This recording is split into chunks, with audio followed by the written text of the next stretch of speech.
तो देखने से तो पता चल रहा है साफ साफ कि x इज इक्वल टू 5 रखेंगे यहाँ पे,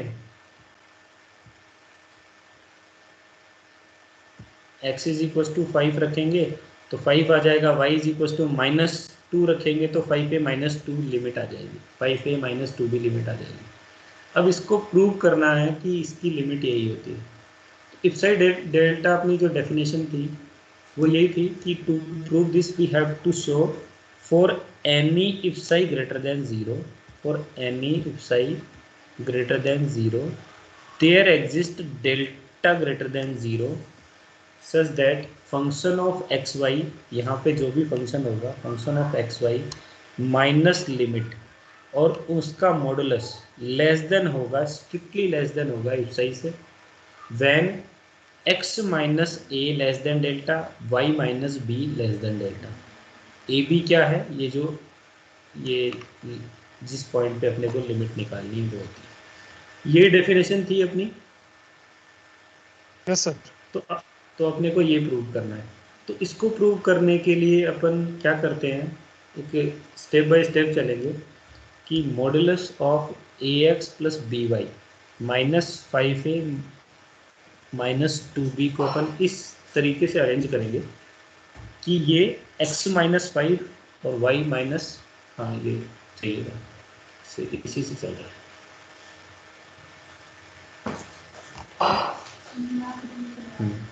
x-5 मॉडुलस ऑफ x-5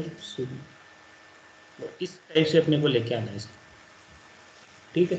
तो mod of a x plus b y -5a -2b को अपन ऐसे लिख सकते हैं, मॉड ऑफ ए कॉमन ले लिया इनमें से, x-5 आ गया और y +2 आ गया, b कॉमन लिया तो y -2 आ गया, तो माइनस माइनस प्लस हो गया। और यहाँ पे अपन ट्रायंगुलर इनइक्वलिटी लगा सकते हैं आराम से, mod of a plus b should be less than, will be less than equals to mod of a plus mod of b, यही होता है।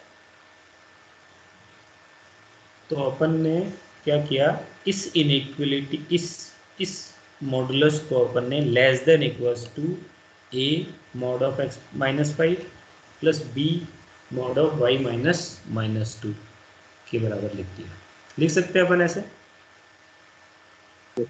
Yes sir. है ना। अब सेकंड स्टेप में क्या करते हैं अपन कि मॉड ऑफ x-5 जो है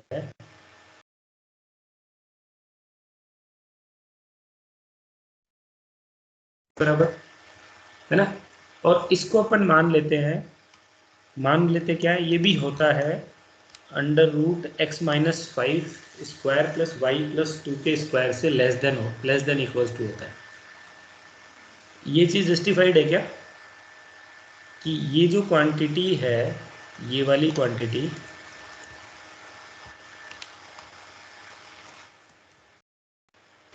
ये वाली जो क्वांटिटी है वो इससे बड़ी होगी, ये सबको जस्टिफाइड है क्या?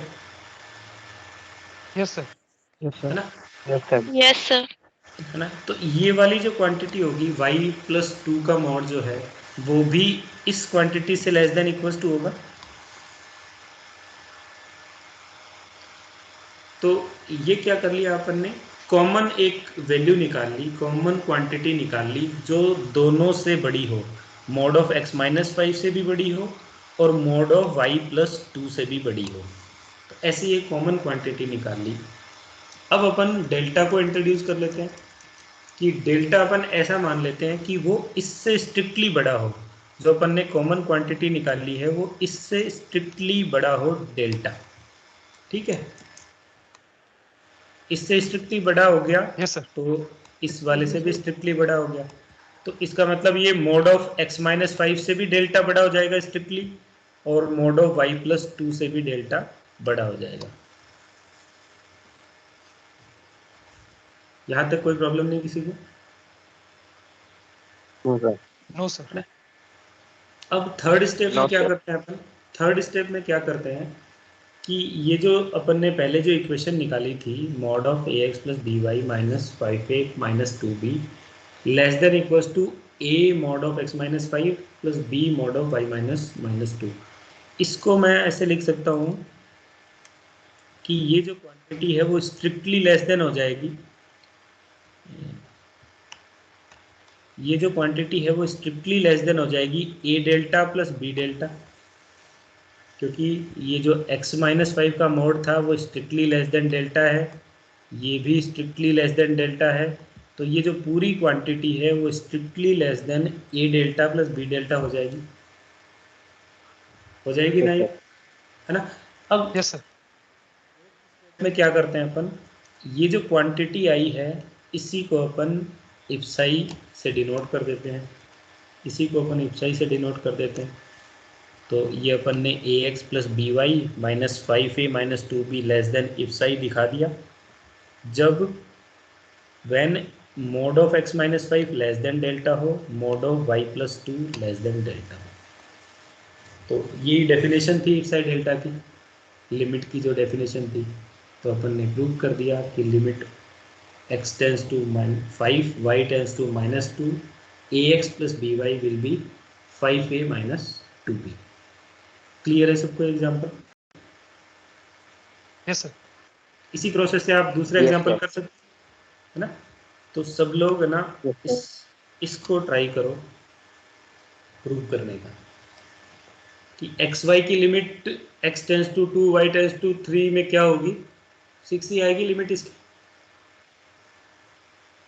Yes sir. है ना।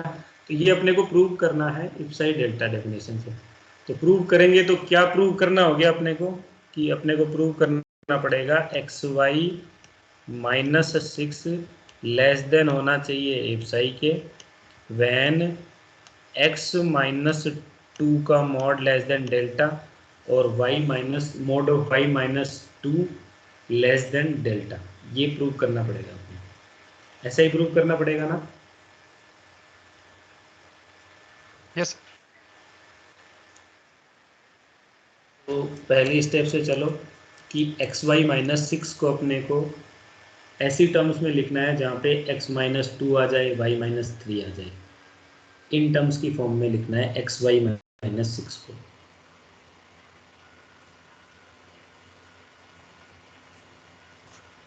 कैसे लिखोगे? x-2 और y-3 की फॉर्म में कहीं ना कहीं लिखना पड़ेगा, xy-6 के में। ये टेक्निक लगाई है हमने, सही है क्या?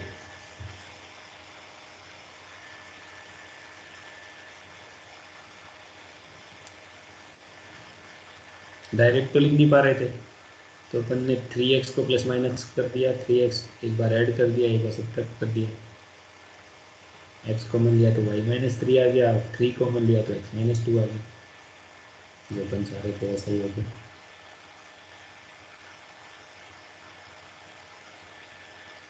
कर सकते हैं ऐसा, यस सर। है ना। अब ये किससे लेस देन इक्वल टू होगा, ट्रायंगुलर इनइक्वलिटी लगा देंगे यहाँ पे, किससे लेस देन इक्वल टू होगा, mod of x mod of y-3 plus 3 into mod of x-2। Question 1 correct है क्या? सबको समझ में आई है यस सर। ना। यस अब सर। क्या करना, अब क्या करना है अपने को सेकंड स्टेप में, y-3 को उस फॉर्म में लिखना है और लेस देन डेल्टा लिखना है, x-2 को भी उस फॉर्म में लिखना है, लेस देन डेल्टा लिखना है। सेकंड स्टेप यही थी अपनी।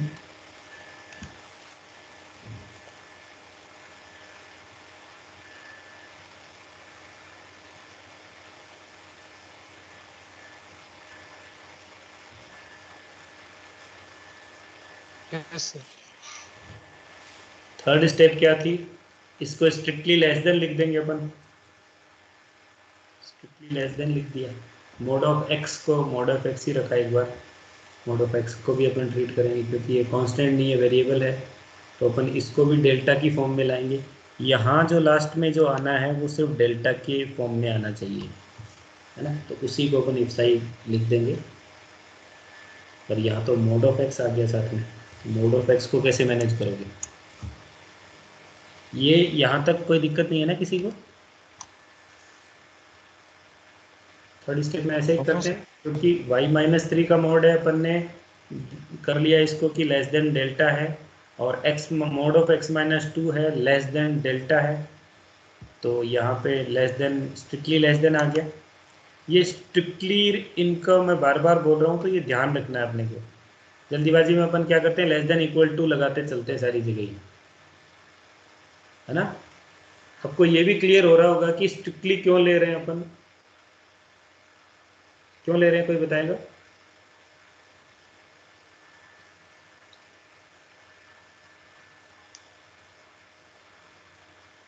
कोई बताएगा? उसकी डेफिनेशन थी कि उसकी नेबरहुड लिमिट में पॉइंट इक्वल नहीं हो।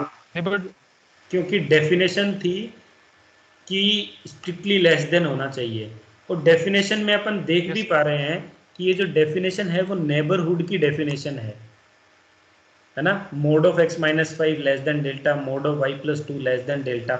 इसका मतलब 5 और -2 के चारों तरफ एक स्क्वायर नेबरहुड बनाया हुआ है, इसका यही तो मतलब हुआ, यस सर, है ना।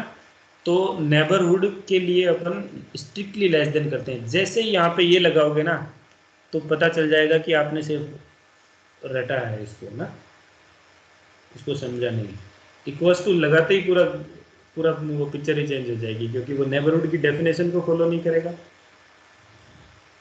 तो ये ध्यान रखना होता है। यस सर, यही चीज़ें क्या इंटरव्यू में पूछते हैं, छोटी छोटी चीज़ें, कि यहाँ पे इक्वल्स टू होता है क्या, यहाँ ये होता है क्या, बताओ। तो एकदम बेसिक बेसिक चीज़ें पूछते हैं, तो उनको उनका अपने पास रीजन पता होना चाहिए। अब इस x मोड ऑफ x को मैनेज करना अपने को, है ना। अब अपना टास्क क्या है कि मोड ऑफ x को कैसे मैनेज करें। मोड ऑफ x को अपन इससे मैनेज कर लेंगे कि मोड ऑफ x-2 है लेस देन डेल्टा। एक second, hello,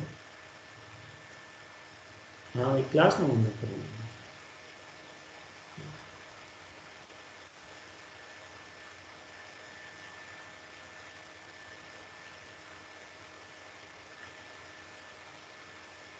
mode of x के लिए अपन क्या कर सकते हैं, x minus mode of x-2 less than delta है। इसका मतलब क्या हुआ कि जो x जो है वो ग्रेटर देन डेल्टा-2, या डेल्टा-2 नहीं होगा, 2 माइनस डेल्टा, और लेस देन 2 प्लस डेल्टा, ऐसे लिखेंगे इसको। तो मोड ऑफ x को अपन डेल्टा+2 से स्ट्रिक्टली लेस देन कर सकते हैं। ये तो कंफर्म ही होगा कि डेल्टा+2 जो होगा वो इस मोड ऑफ x से तो बड़ा ही होगा, यस सर। है ना। तो पूरी इक्वेशन को अपन डेल्टा में ले आए कि xy-6 जो है वो लेस देन डेल्टा² + 5 डेल्टा आ गया। पूरी इक्वेशन डेल्टा में आ गई, इसको अपन ने इप्साई रख दिया, और अपन ने प्रूव कर दिया कि xy-6 जो है वो लेस देन इप्साई है when mod of x-2 less than delta, y-3 less than delta. इसका मतलब यही होता है, इस पूरे सिस्टम का मतलब यही है कि इस नेबरहुड में xy-6 को अपन कितना भी पास ले जा सकते हैं, as we please, as near as we please.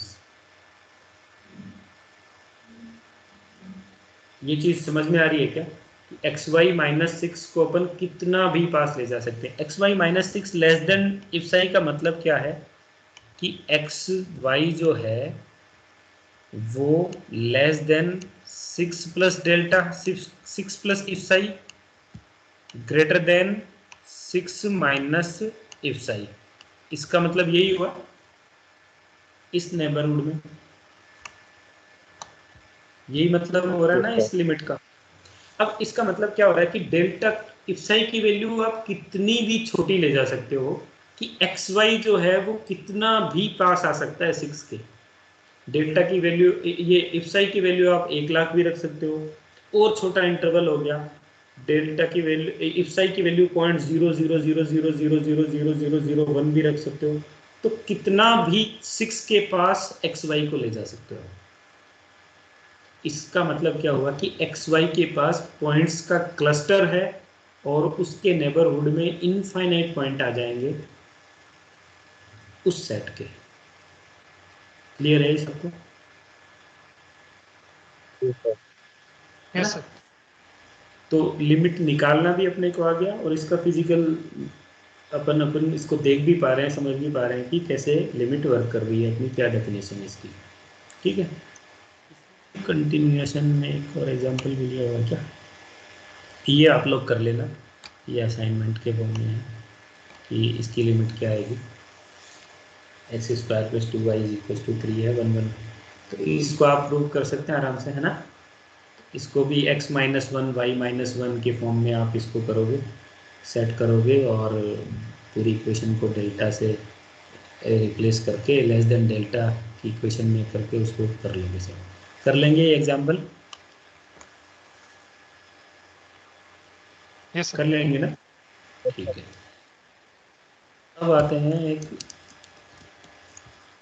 बहुत ही इम्पोर्टेंट, अपना एक रिजल्ट्स हैं कुछ, उन्हीं पे ये पूरा चैप्टर बेस्ड है ना? तो इन रिजल्ट्स को ढंग से समझेंगे और एक प्रॉपर्टी से अपन कुछ एग्जांपल करेंगे जो कि पूरे चैप्टर में आपके काम आएंगे। ठीक है, तो इम्पोर्टेंट रिजल्ट क्या है? पहला कि if limit of some function exist then this is unique. तो ये मैंने पहले भी बताया था आपको कि जब भी लिमिट का एग्जिस्टेंस होता है तो वो यूनिक होता है ना? तो लिमिट एग्जिस्ट मतलब वो यूनिक है, not unique means implies no limit exist. तो अपन जैसे P इम्प्लाइज Q करते हैं तो P इम्प्लाइज Q का मतलब क्या होता है? Not Q implies not P, ऐसे ही होता है। तो जब भी लिमिट एग्जिस्ट करती है वो यूनिकली एग्जिस्ट करती है। मैं ये वापस मैंने इसलिए लिखा है कि not unique implies no limit exist. इसका मतलब कई बार अपने पास क्वेश्चन आए कि प्रूव करो कि इस पॉइंट पे लिमिट एग्जिस्ट नहीं करती इस फंक्शन की।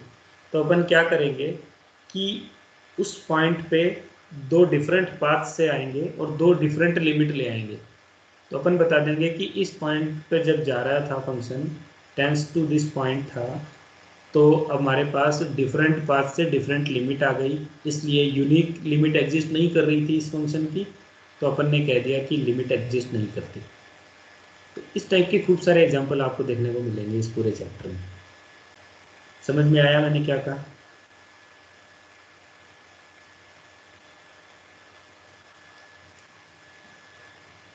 सर एक बार समझ, रिपीट कर लीजिए प्लीज।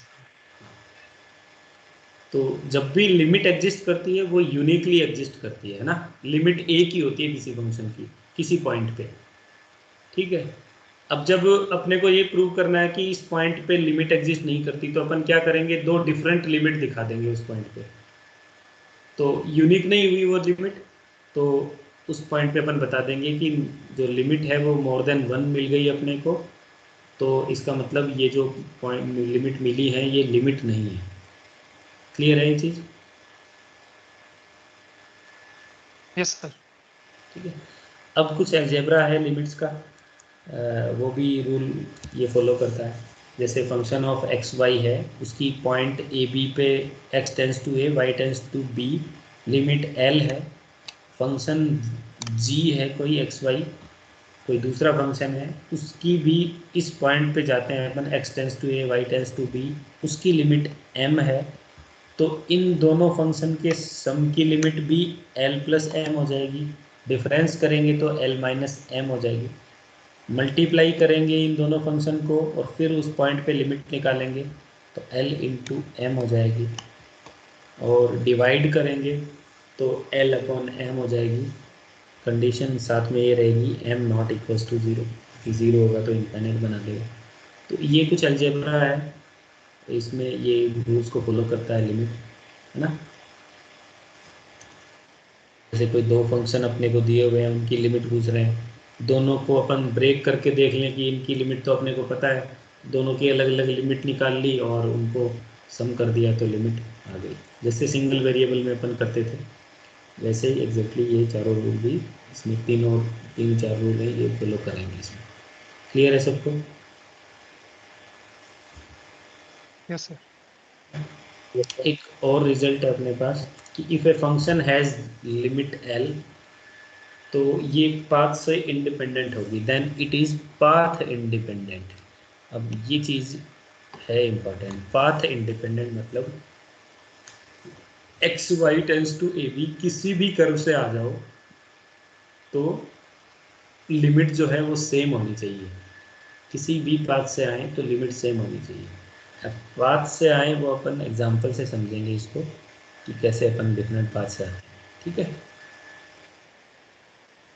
तो ये एग्जांपल है, show that the limit of the function f of x y is equals to 2y over x does not exist at 0 0। देखो 0 0 के अलावा तो हर पॉइंट पे लिमिट एग्जिस्ट कर रही है क्या? 0 0 के अलावा कोई भी पॉइंट रखेंगे तो 2y ओवर x है तो 2a और b आ जाएगा, a b not equals to 0, तो 2a और b आ यस सर। जाएगा, कुछ भी हो, है ना। तो फाइनाइट लिमिट एग्जिस्ट करती है, पर 0 0 पे देखो इनफाइनाइट 0 बाई 0 फॉर्म बना रहा है तो इंडिटरमिनेट फॉर्म है। तो अपन चेक करेंगे कि यहाँ पे एग्जिस्ट करती है या नहीं करती है। अब जब अपने को ऐसे क्वेश्चन आते हैं कि लिमिट एग्जिस्ट नहीं करती है ये प्रूव करो, तो लिमिट एग्जिस्ट करती है तब तो अपन इफ साइड डेल्टा की डेफिनेशन लगा के प्रूव कर सकते हैं, पर नहीं करती तो कैसे प्रूव करेंगे? तो इस प्रॉपर्टी का यूज करेंगे कि डिफरेंट पाथ से आए अपन तो लिमिट अपने को अलग अलग मिल जाए। तो वो डिफरेंट पाथ कैसे चूज करेंगे अपन वो देखते हैं कि पॉइंट है अपना 0 0, पॉइंट 0 0 है, y is equal to x, जो लाइन है वो 0 0 से पास होती है क्या? y is equal to x, line 0 0 yes से सर। पास होती है। यस तो सर। तो इस पाथ के अलोंग भी आ सकते हैं अपन 0 0 की तरफ। तो अपन क्या करते हैं, y is equal to x path के अलोंग लिमिट निकालते हैं। तो जहाँ भी फंक्शन में y है उसको अपन x से रिप्लेस कर देते हैं, और एक्स वाई टेंस टू 0 0 है तो एक्स भी टेंस टू 0 सिर्फ x में ही बच जाएगा। ये पूरा जो फंक्शन है वो x में आ जाएगा और सिर्फ x टेंस टू 0 लिमिट अपने को निकालनी पड़ेगी। तो जैसे ही अपन ने y is equal to x रखा इस लिमिट में, तो लिमिट x टेंस टू 0 आ गई, यहाँ पे 2x ओवर x हो गया, लिमिट 2 आ गई। तो along y is equal to x path अपनी लिमिट 2 आ गई। ये सबको क्लियर है क्या? Yes sir. है ना, लिमिट निकाल सकते हैं along y is equal to x. क्या y is equal to 2x भी 0 0 से पास हो रहा है? Yes sir. है ना, y is yes equal sir. To 2x भी 0 0 से पास हो रहा है। तो 0 0 से पास हो रहा है तो 2x रखेंगे यहाँ पे तो लिमिट क्या आ जाएगी? 4 लिमिट आ जाएगी क्या? 4। 4 लिमिट आ जाएगी। तो इसका मतलब क्या हुआ कि two different path y is equal to x और y is equal to 2x से अपने पास 2 लिमिट आ गई। इसका मतलब ये पाथ पे डिपेंडेंट हो गई, ये जो लिमिट्स हैं वो पाथ पे डिपेंडेंट हो गई। इट मीन्स यूनिकली एग्जिस्ट नहीं कर रही, इट मीन्स कि लिमिट एग्जिस्ट नहीं करती। क्लियर है सबको? Yes sir. और भी पाथ चूज कर सकते थे अपन। y is equal to x square भी 0 0 से पास होता है क्या? Yes sir. है ना, yes sir. y is equal to yes x sir. Square भी होता है। तो y is equal to x square पे देखो लिमिट 0 आ जाएगी अपनी, तो 2x स्क्वायर आ जाएगा, x से x कैंसिल हो जाएगा, x टेंस टू 0 करेंगे तो 0 लिमिट आ जाएगी। तो ये भी डिफरेंट आ गई। तो अपन ने 3 ऐसे पॉइंट्स, 3 ऐसे पाथ दिखा दिए जिन पे डिफरेंट लिमिट आ रही है। तो अपनी लिमिट यूनिकली एग्जिस्ट नहीं कर रही, पाथ पे डिपेंड कर रही है, इसका मतलब लिमिट एग्जिस्ट नहीं कर रही। क्लियर है सब? Yes sir. है ना? तो कई बार अपन बुक में अपने या फिर ऐसे करते हैं कि y is equal to m x line ले लेते हैं, y is equal to m x line लो, इस पाथ के अलोंग लिमिट निकालो क्या आती है? एम एक्स के अलोंग 2m आ जाएगी क्या? 2m। 2m आ गई। तो 2m आ गई मतलब m की वैल्यू बदलते जाओ और लिमिट बदलती जाएगी। इसका यस मतलब सर। यही हुआ कि इट डिपेंड्स ऑन m। तो सिर्फ इतना ही दिखा दे अपन कि y is equal to m x path के अलोंग जो लिमिट है वो 2m आ गई और m की वैल्यू बदलती जाएगी और लिमिट बदलती जाएगी। इट मीन्स यूनिकली एग्जिस्ट नहीं कर रही। तो सिर्फ इतना भी दिखा दे तो भी सफिशिएंट है। क्लियर है सबको ये चीज़? Yes sir. ठीक है, तो ये चीज़ समझ में आ गई तो पूरा चैप्टर समझ में आ गया आपको ना। अब इसको प्रूव करो कि 0 पॉइंट पे एफ ऑफ एक्स वाई ये जो है x square over x square into y over x four plus y square when x four plus y square not equals to 0 और 0 when x is equals to 0 y is equals to 0। इस function की 0 point पे limit exist नहीं करती, ये अपने को prove करना है ना। तो कैसे प्रूव करोगे इसको? सिंपली 2 डिफरेंट पाथ लेंगे और दिखा देंगे कि लिमिट अलग अलग आ रही है। ऐसा ही करेंगे। तो एक पाथ तो अपन y is equal to m x ले लेते हैं 0 पॉइंट के लिए, हमेशा ही ऐसा करेंगे कि 0 पॉइंट है तो y is equal to m x, तो 0 से पास होता ही होता है, तो एम एक्स ले लेंगे अपन। तो देखो एम एक्स रखने पे क्या आता है, लिमिट क्या आती है। y is equal to m x रखने पे लिमिट क्या आती है बताओ।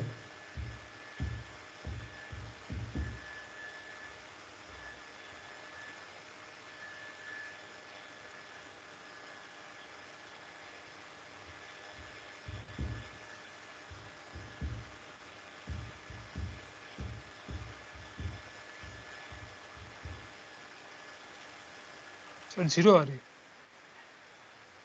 0 आ रही। व्हेन हाँ when m not equals to 0 ना, m यदि 0 हाँ सर। होगा तो इंडिटरमिनेट फॉर्म बन जाएगी 0/0 बन जाएगा। m तो अपन अपनी यस सर। अपनी कन्वीनियंस से ले रहे हैं, तो m की वैल्यू कुछ भी हो सकती है। तो m अपन ने 0 नहीं लिया, ठीक है, तो 0 आ गई लिमिट। इससे कंक्लूजन निकाल सकते हो क्या कि डिफरेंट m की वैल्यू के लिए डिफरेंट लिमिट आएगी? इससे नो सर। कंक्लूजन निकला क्या? नहीं निकला, सारी m की वैल्यू के लिए नो ही सर। 0 आ गया, तो अभी कंक्लूजन नहीं निकला। तो अपन क्या करते हैं, एक और पाथ अपने को लेना पड़ेगा। भाई अपने को ये तो दिखाना ही है ना कि 2 डिफरेंट पाथ के लिए डिफरेंट लिमिट आई। एक और पाथ लो, तो path y is equal to x square लो। भाई is equal to x square भी 0 से पास हो रहा है।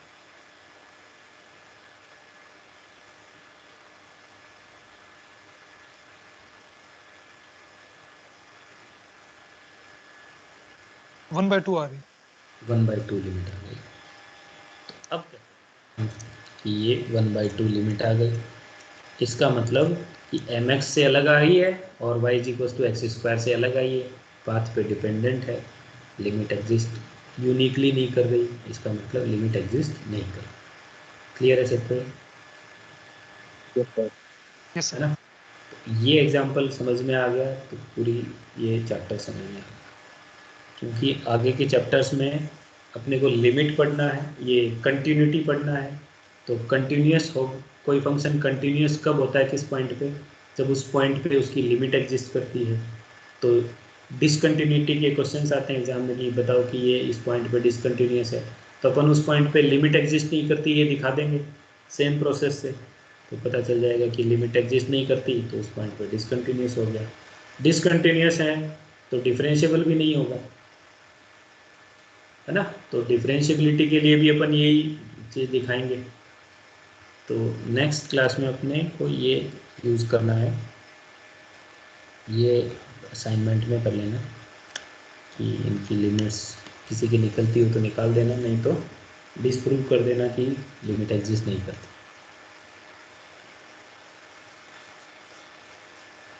समझ में आया आज के इस लेक्चर में किसी को डाउट? सर हमने 11th में पढ़ा था ना कि अगर लेफ्ट हैंड साइड लिमिट और right hand side limit equal होगी तो लिमिट एग्जिस्ट करेगी, और इक्वल नहीं होगी तो लिमिट एग्जिस्ट नहीं करेगी। हाँ ये भी ठीक बात है।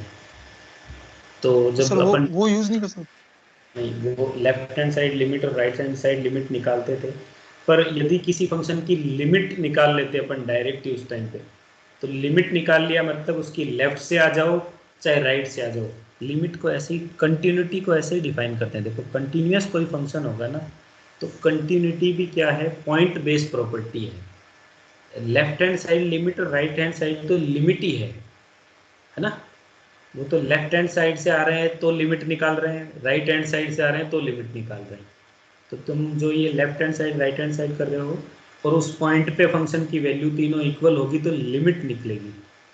तो लिमिट का बेसिक कंसेप्ट क्या है कि अपन ये कोई फंक्शन है यदि कंटिन्यूअस होगा कि इस पॉइंट पे लेफ्ट से आ जाओ भले ही जाए या राइट से आ जाओ, अपन उल्टा आ रहे हैं, बॉल उल्टा रहे हैं ना, लेफ्ट से आ जाओ चाहे राइट से आ जाओ और उस पॉइंट पे फंक्शन की वैल्यू तीनों यदि सेम है तो फंक्शन कंटिन्यूअस है। अब तीनों सेम होने का मतलब Yes, ही, तीनों सेम होने का मतलब ही ये है कि वहाँ पे लिमिट एग्जिस्ट करती है, और लिमिट एग्जिस्ट करती है वो पाथ से इंडिपेंडेंट होती है। पाथ से इंडिपेंडेंट का मतलब है कि चाहे लेफ्ट से आ जाओ चाहे राइट से आ जाओ चाहे फंक्शन की वैल्यू निकाल लो, वो पाथ से इंडिपेंडेंट होगी। लिमिट आ गई तो पाथ से इंडिपेंडेंट हो गई और उस पॉइंट पे वैल्यू निकल जाएगी, तो कंटिन्यूटी आ जाएगी। समझ में आई ये बात, yes sir. है ना। अपन ऐसे समझेंगे। अब वो चीज़ दिख रही है कि वो लेफ्ट हैंड साइड क्यों बोल रहे थे, राइट हैंड साइड क्यों बोल रहे थे, right hand limit left hand limit क्यों निकाल रहे थे, क्योंकि वो पाथ से इंडिपेंडेंट दिखा रहे थे उसको, और अपन Yes उस sir, पॉइंट आगे पे सर. यदि लिमिट ही निकाल लेंगे तो हो जाएगा। और कोई डाउट? सर ये ऑब्जेक्टिव टाइप होगा मिड टर्म या सब्जेक्टिव होगा? मिड टर्म आपका ऑब्जेक्टिव टाइप होगा ना, मिड टर्म ओके सर. कब से सर मिड मिड टर्म जब भी टाइम टेबल आया आपका, फिर आ गया होगा टाइम टेबल, तो पता नहीं मुझको। ऑनलाइन मोड होगा ऑफलाइन मोड होगा? हाँ 14 से होगा शायद, है ना, आ सर जाए तो भी। सभी में ऑब्जेक्टिव होगा क्या सर? मिड टर्म आपका ऑब्जेक्टिव ही होगा, ओके सर. है ना। तो सर चाहे ऑनलाइन ऑफलाइन, ऑफलाइन चाहे ऑनलाइन हो, यदि ऑफलाइन होगा या ऑनलाइन होगा ये सब कमिटी डिसाइड करेगी, पर जैसा भी होगा होगा ऑब्जेक्टिव आपका। अभी तक तो यही न्यूज़ है कि अभी तक तो एचओडी से डिस्कशन हुआ तो यही हुआ कि आपका ऑब्जेक्टिव लेंगे, एंड मोमेंट पे यदि वो सब्जेक्टिव कर दे तो पता नहीं, है ना। तो अभी तो तुम लोग सर दोनों सिलेबस जो तरह से, आपने पढ़ा है वो नहीं दे सकते सर? हाँ वो नहीं दे सकते यार, मैंने बात करी थी पर उन्होंने कहा कि कॉमन ही सिलेबस रखेंगे सारे सबका। तो अपन ये नहीं कह सकते ना वहाँ पे कि सर ने पढ़ाया वो नहीं देना, हमारा ही देना। तो ठीक है, ओके सर, तो थैंक यू सर. कभी टाइम मिलेगा तो अपन वो भी देख लेंगे। ठीक है, एंड करें क्लास। और कोई डाउट है किसी को इसके यस रिगार्डिंग, लिमिट के, लिमिट कंटिन्यूटी लिमिट और इसके रिगार्डिंग?